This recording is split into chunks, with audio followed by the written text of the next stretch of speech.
So, as JonTron points out, all of this sentiment basically got pushed to be anti-drug. Drugs are bad. You don't want to be using them. And all of that seemed really like it wasn't going to hit the tobacco industry very much, at least part of it, until research started coming out and research started being publicized about the dangers of tobacco. We saw news reports of lung cancer and tobacco killing thousands and thousands of people, and all of a sudden all of this anti-drug sentiment turned into anti-cigarette sentiment. And as a result, what would basically landmark basically all of this is Mississippi Attorney General Mike Moore filed the first ever lawsuit against the tobacco industry as a whole.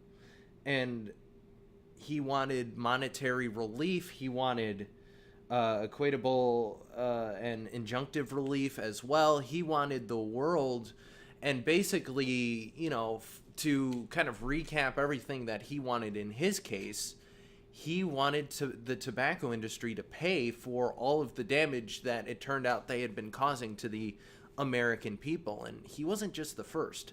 Texas would bring up a separate lawsuit, and what would eventually become 46 states would end up suing the tobacco industry for and wanting relief and monetary relief or restrictions or something to stop all the damage that cigarettes were causing. So basically all of this anti-drug, all of these ideas about anti-drugs got shifted to anti-tobacco. And all of a sudden the tobacco industry, which maybe 10 years earlier was still in a huge industry boom, all of a sudden goes out the window. And the big four of the industry were all going, well, what do we do? We can't deal with this.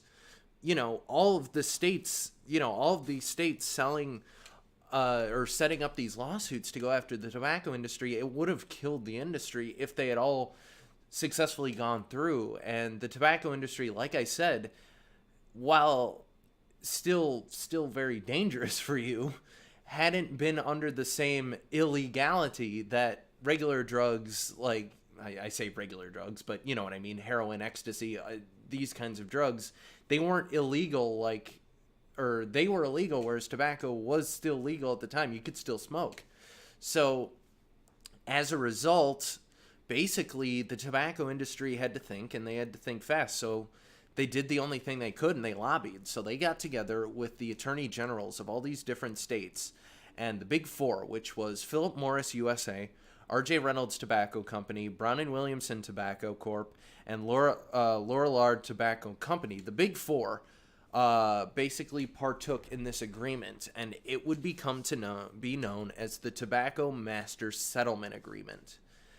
Now, unlike a lot of the cases that we've covered through this semester, this really didn't come around. It wasn't put really in front of a jury or anything. There were separate cases that were settled between the tobacco companies and a couple states. Chiefly amongst those were Florida, Minnesota, Texas, and Mississippi. So I mentioned 46 states. Those were those four. They had their cases settled separately. But the rest of the country, basically, and Puerto Rico, keep in mind, were still all had outstanding lawsuits against the tobacco industry. So they got together with the AGs and put together what was essentially a huge blanket settlement for all of these lawsuits. And what they agreed to do was several things. There were financial provisions. They had to pay $206 billion over 25 years to help pay for all the damage that cigarettes had caused that were the basis of all these lawsuits. So upfront payments, education funds was another thing, enforcement funds. They had to pay the attorney generals as well because they were the ones who went out and found this research, strategic contribution funds. All this money all of a sudden would basically evaporate out of the tobacco industry as a whole to kind of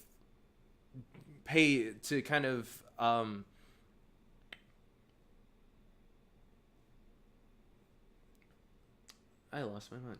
So all of this money would basically get funneled out of the tobacco industry in order to to pay reparations for everything that for everything, all the damage they had caused. And the reason this is so key, if you noted, one of the four companies I mentioned was RJ Reynolds, which RJ Reynolds losing all this money, that wasn't the only thing they lost, because one of the other restrictions that was brought about because of this case was restrictions on youth targeting, and part of that involved, billboards, commercials, all of this sort of thing, which kind of goes into the whole argument of, well, are they legally allowed to be forced to remove advertising? Are these dangerous items? Is that a threat to the marketplace of ideas theory? But that was never really discussed, because all of the cases up to this point were all basically going against the companies, and this was just to settle it, so it never really got tried in front of a court. But part of these restrictions was restrictions on sports marketing, and that right there is where NASCAR comes back into the conversation, because Winston, being a title sponsor of NASCAR and funneling all of this money into the marketing for that sport, all of a sudden there was a huge restriction put on that, and they could only advertise on maybe, I think it was one sporting event over the course of a year. So sponsoring a series would just not be possible. And it started to show fairly quickly. This agreement was signed and enacted in 1998. And during that same year, the NASCAR Winston Racing Series, a lower series sanctioned by NASCAR, that lost title sponsorship. And sure enough, as time went on, Winston started to have to pull out more and more from NASCAR altogether. Their marketing went down. They couldn't spend as much money on the actual title sponsorship. And while there was an agreement signed in 2002 to extend the sponsorship, in 2003, it was decided Winston would have to pull out of NASCAR altogether. And 2003 would go down as the last year of what was known then as the NASCAR Winston Cup Series. Now, the NASCAR Cup Series itself would continue to go on. They would find sponsorship from Nextel, which would eventually become Sprint, which up until 2016 was the title sponsor, and over the last 2 years has been covered recently by Monster Energy. And what's interesting about this whole situation is Monster Energy has kind of come in with the same marketing that they've put forward in motocross and the MMA programs they sponsor. So it's kind of been a little bit of an influx in marketing dollars, because once Winston pulled out of NASCAR, things were never the same. That Charles case I was going to cover, that the entire Winston Cup trophy that you won at the end of the season, that went out the window. That wasn't the trophy anymore. They had to design a new trophy. The whole marketing arm of NASCAR had to get completely revitalized, because the title sponsor had lost. Nextel had nowhere near the amount of money and connections like they did with Winston. And so you saw the sport take a little bit more of a, continental sort of embrace, and they lost a little bit of that embrace of the South. You saw NASCAR do things to make it more palatable to the rest of the U.S., to a different audience, a different demographic. And as a result, they never really recovered from the loss of the core fan base they had lost. They had already suffered a large fan base loss after the death of Dale Earnhardt in 2001, and the loss of Winston only accelerated that. And keep in mind, Winston was a North Carolina company where NASCAR is based out of. So they lost a lot of fans out of their hometown area because Winston no longer supported the sport. So all the fans went, well, why are we going to support the sport anymore? And where this comes back into my career is today NASCAR is in nowhere near the position they were in the 90s and early 2000s. They are not the global media power they once were. The number one spectator sport in America. They were, the drivers would be on daytime talk shows and all that sort of stuff. That still happens, but the power that NASCAR once had is now gone. And a lot of that has to come down with the loss of Winston as a title sponsor. And it certainly is a case unlike any other really in the history of the U.S., the way it came together, because unlike the drug industry, unlike the drug industry, unlike illegal drugs, which really were never defended because you can't really defend them, tobacco did everything in their power to try and fight this. And unfortunately, it meant that the industry, which for so long, I mean, you think back to colonial times, tobacco was a huge export back during the Middle Passage and during colonialism of all of the Caribbean and stuff like that. You had tobacco plantations in the 1800s. The whole Civil War, one of the major things was tobacco. So all of these things revolved around this industry, and all of a sudden it came to a screeching halt.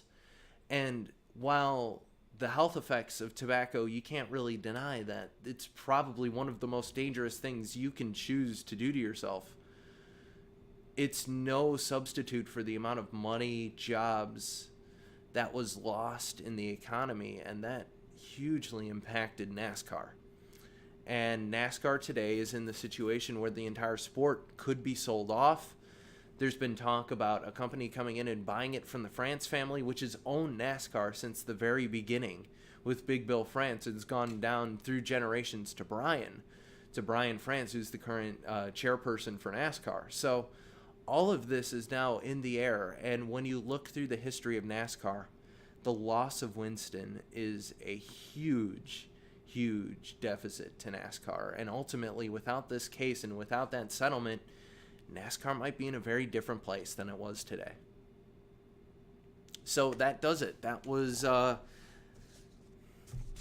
That was the Tobacco Master Settlement Agreement. A very, very landmark agreement which did a lot of good, but also did a lot of bad. So I hope you enjoyed. The question I posed to all of you is, we know what the dangers of the tobacco industry is. I mean, we all grew up and year after year would hear about how dangerous tobacco and cigarettes were for you. We still see it on TV every day. But what is your reaction to kind of the pushback of this, the loss of jobs, the loss of money in our economy that this is limited by? Is there a way that you can justify the amount of I'm scrapping that.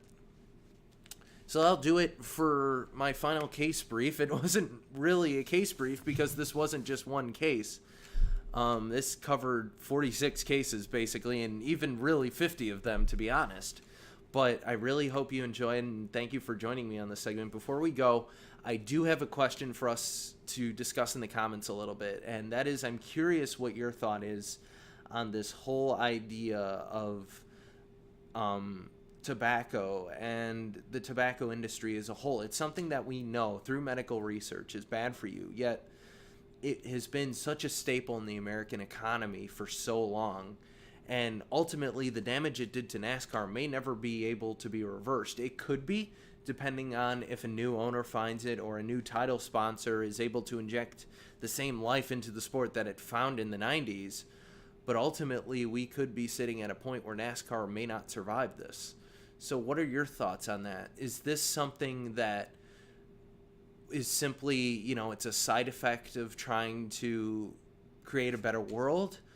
Is it wrong for the states to stop tobacco advertising like this because of the damage is it doing to our economy?